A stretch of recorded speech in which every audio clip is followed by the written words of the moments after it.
Manchester వేదికగా ఇంగ్లాండ్‌తో జరుగుతున్న 4 టెస్ట్‌లో టీమిండియా భారీ స్కోర్‌పై కన్నేసింది.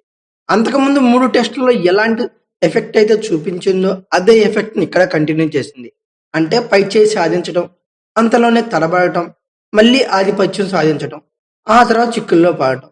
ఇంగ్లాండ్‌తో ఆండర్సన్ టెండూల్కర్ టెస్ట్ సిరీస్‌లో ఆరంభం నుంచి భారత్‌ది ఇదే కథని చెప్పుకోవచ్చు. 4 టెస్టుకు ఇందుకు మినహాయింపు ఏమీ కాదు. మూడో టెస్టులో పోరాడిన కొద్దిలో ఓడి సిరీస్‌లో వెనకబడిన శుభ్మాన్ గిల్ సేన కీలకమైన 4 టెస్టును బాగానే ఆరంభించింది. కానీ పాత అలవాటును కొనసాగిస్తూ దశల వారీగా తడబడి ప్రత్యర్థికి అవకాశం ఇచ్చింది. అయితే 94 పరుగులు, 0 వికెట్లుగా ఉన్న టీమిండియా 140 పరుగులకు చేరేసరికి 3 వికెట్లు పడిపోయి కష్టాల్లో అయితే పడింది టీమిండియా. అక్కడి నుంచి మళ్ళీ 235 పరుగులు 3 వికెట్లతో కోలుకుంది. మళ్ళీ చివర్లో సాయి సుదర్శన్ వికెట్‌ను కోల్పోవడంతో పంత్ గాయంతో రిటైర్ అవ్వడంతో మళ్ళీ ఎదురు దెబ్బ అయితే తగిలింది టీమిండియాకని చెప్పుకోవచ్చు. అయినా తొలి రోజు ఆట భారత్‌కు సంతృప్తికరమే అని చెప్పుకోవచ్చు. పంత్ రెండో రోజు బ్యాటింగ్‌కి వస్తాడా? లేదా? అనేదే సందేహంగా మారింది. ఒకవేళ అతడు రాకపోతే అది జట్టు భారీ స్కోర్ అవకాశాలకు ఎదురు దెబ్బ పడే అవకాశాలే కనబడుతున్నాయి.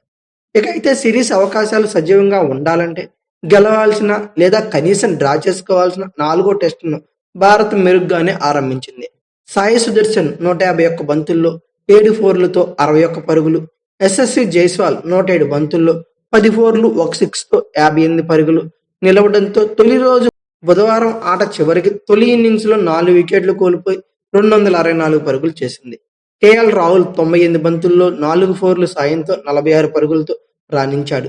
అలాగే మ్యాచ్ ఎండ్ అయ్యేదలికి డే 1 రోజుకి జడేజా 19 పరుగులు, శార్దుల్ ఠాకూర్ 19 పరుగులతో క్రీజులో అయితే ఉన్నారు. గాయపడిన ఆకాశ్‌దీప్‌కు బదులుగా అన్షుల్ కంబోజ్ అరంగేట్రం చేశాడు. కరుణ్ నాయర్ స్థానంలో సాయి సుదర్శన్ వచ్చాడు.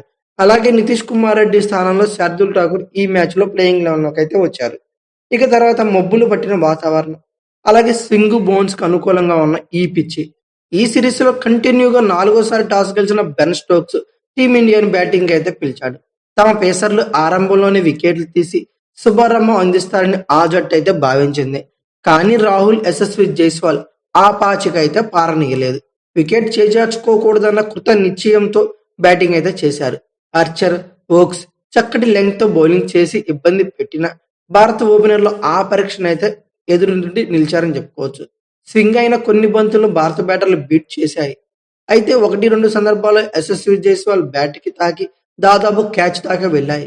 మూడో టెస్టులో ఆర్చర్ బౌలింగ్‌లో యశస్వి అవుట్ కావడంతో రాహులే ఎక్కువగా అతడిని ఎదుర్కొన్నాడని చెప్పుకోవచ్చు. ఆర్చర్ వేసిన 5 ఓవర్‌లో రాహుల్ ఏకంగా తొలి 25 బంతులు అతనే ఆడేశాడు. బంతిని ఆలస్యంగా ఆడుతూ స్వింగ్ బాల్‌లో పడకుండా చూసుకున్నాడు. కుదురుకున్న తర్వాత రాహుల్, యశస్వి జైస్వాల్ తమ షాట్లయితే ఫ్రీగా ఆడారు. ఒకవైపు నియంత్రణతో ఆడుతూనే మరోవైపు లైన్ తప్పిన బంతులను గట్టిగా కొట్టారు. వీలైనంతగా బ్యాక్ ఫుట్‌లోనే పరుగులు రాబట్టారు. బౌన్స్ స్వింగ్ అవుతున్న పిచ్‌పై భారత్‌కు మెరుగైన ఆరంభాన్ని అందించారు. లంచ్‌కి కొద్దిసేపటి ముందు స్టోక్స్ వేసిన ఓ షార్ట్ బంతిని యశస్వి జైస్వాల్ అప్పర్ కట్ మీదుగా సిక్స్ మలిచాడు. దీంతో లంచ్ పూర్తయ్యేదలికి 78 పరుగులు నో వికెట్‌గా భారత్ సంతృప్తికరంగా తొలి సెషన్‌నైతే ముగించింది. ఇక తర్వాత లంచ్ తర్వాత భారత్ పరిస్థితి మారిపోయింది. ఇంగ్లాండ్ చకచకా వికెట్లు పడగొట్టి పట్టు సాధించింది. ఉదయం సెషన్‌లో ఎంతో పట్టుదలతో బ్యాటింగ్ చేసిన కేఎల్ రాహుల్ విరామం అనంతరం ఏకాగ్రత కోల్పోయాడు. వోక్స్ వేసిన ఓ అవుట్ స్వింగర్‌ను బ్యాక్ ఫుట్‌తో ఆడేందుకు ప్రయత్నించి స్లిప్‌లో క్రాలీకి క్యాచ్ ఇచ్చి అవుట్ అయ్యాడు. దీంతో రాహుల్, యశస్వి 94 పరుగుల తొలి వికెట్ భాగస్వామ్యానికి తెరపడింది. ఈ సిరీస్‌లో రెండో టెస్ట్ ఆడే అవకాశాన్ని దక్కించుకున్న సాయి సుదర్శన్ ఈ స్థితిలో యశస్వి జైస్వాల్‌కి అండగా నిలిచాడు. ఓ ఫ్లిక్ షాట్‌తో ఖాతా తెరిచిన అతడు షాట్లు ఆడేందుకు తొందరే పడలేదు. మరోవైపు కార్స్ బౌలింగ్‌లో ఓ సింగిల్‌తో యశస్వి జైస్వాల్ 96 బంతుల్లో హాఫ్ సెంచరీ పూర్తి చేసుకున్నాడు. కానీ ఎక్కువసేపు అయితే నిలవలేదు. 8 ఏళ్ల తర్వాత టెస్టుల్లో ఆడుతున్న స్పిన్నర్ డాసన్ యశస్విని బుట్టలో వేశాడు. డాసన్ బౌలింగ్‌లో అతడు ఫార్వర్డ్ డిఫెన్స్ ఆడబోగా బంతి ఎడ్జ్ తీసుకొని హ్యారీ బ్రూక్ చేతిలో అయితే పడింది. 20 పరుగుల వద్ద సాయి సుదర్శన్ కొద్దిలో అవుట్ అయ్యే ప్రమాదం నుంచి బయటపడ్డాడు. ఈ ఊపిరి పీల్చుకునేలోగే భారత్‌కు మరొక షాక్ అయితే తగిలింది.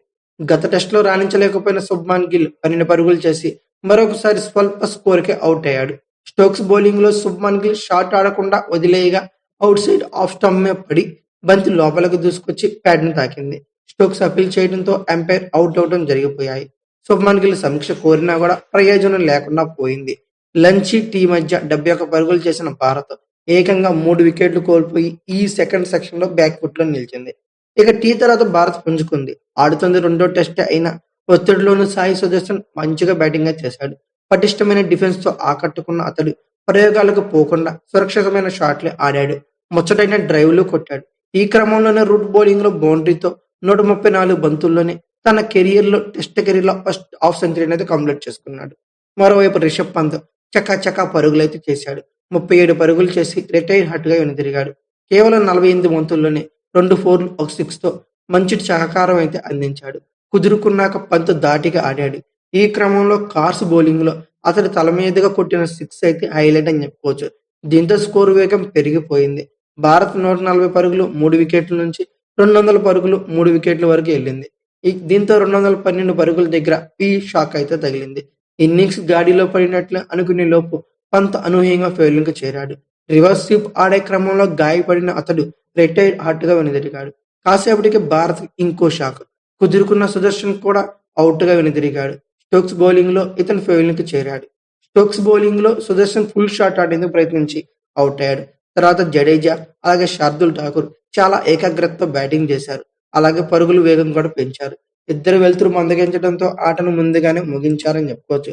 అయితే వీళ్ళిద్దరూ కలిసి మరో వికెట్ పడకుండా ఇన్నింగ్స్‌నైతే ముగించారు. అయితే టీమిండియాకి ఊహించని దెబ్బ తగిలింది. జోరు మీద కనిపించిన రిషబ్ పంత్ ఓక్స్ వేసిన ఫుల్ లెంగ్త్ బంతిని రివర్స్ స్వీప్ ఆడేందుకు విఫలయత్నం చేశాడు. ఇంగ్లాండ్ ఎల్బీకి అపీల్ చేసింది. అంపైర్ నిరాకరించడంతో సమీక్షకు కూడా వెళ్ళింది. సమీక్షలో అతడి బ్యాటుకు బంతి తాకిందని తేలింది. అయితే బ్యాటుకు తగిలిన తర్వాత పంత్ కుడి పాదానికి బలంగా తాకడంతో గాయమైంది. పాదం బాగా వాయడంతో పాటు రక్తం కారుతూ కనిపించింది. దీంతో పంత్ రిటైర్ హర్ట్‌గా వెనుదిరిగాడు. అతడు నడవలేకపోవడంతో గోల్ఫ్ కార్ట్‌లో ఫెయిల్యూర్‌కి తీసుకెళ్లారని చెప్పుకోవచ్చు. టీమిండియా భారీ స్కోర్‌పై కన్నేయాలంటే ఖచ్చితంగా సెకండ్ బ్యాటింగ్‌కి రావాలి. అతడి ఇంజరీ కన్సర్న్ గురించి ఎటువంటి అప్డేట్ లేదు. అయితే అందరూ అతను బ్యాటింగ్‌కి రావాలని టీమిండియా అభిమానులు కోరుకుంటున్నారని చెప్పుకోవచ్చు. అన్షుల్ కంబోజ్ భారత్ ఇంగ్లాండ్ టెస్ట్ సిరీస్‌కు ముందు అతడి సీనియర్ జట్టులో సెలక్షన్ కోసం పరిగణనలో కూడా లేడు. భారతీయ తరపున ఇంగ్లాండ్ లయన్స్‌తో అనధికార టెస్ట్‌లో ఆడి ఇంటికి వచ్చేశాడు. కానీ ఈ కుర్రోడికి అనుకోకుండా టీమిండియా తరపున ఆడే అవకాశం అయితే దొరికింది. మాంచెస్టర్‌లో ఆరంభమైన 4వ టెస్ట్‌లో ఈ హర్యానా పేసర్ అరంగేట్రం అయితే చేశాడు. ఆల్రౌండర్ నితీష్ కుమార్ రెడ్డి, హర్షదీప్ సింగ్‌లకు గాయాలు కావడంతో అన్షుల్ కంబోజ్ భారత్ జట్టులోకి అయితే చేరారు. అన్షుల్ కంబోజ్‌ని భారత్ జట్టులోకి అయితే చేర్చారు. అయితే సిరీస్‌లో ఇప్పటికే 2 టెస్టులు ఆడిన ప్రసిద్ధ్ కృష్ణ జట్టులో ఉండటంతో 24 ఏళ్ల అన్షుల్‌కు తుది జట్టులో చోటు దక్కుతుందని ఎవ్వరూ ఊహించి కూడా ఉండరు. కానీ మేనేజ్‌మెంట్ అన్షుల్ కంబోజ్‌పై నమ్మకముంచింది. అతన్ని ప్లేయింగ్ 11లోకి అయితే తీసుకుంది.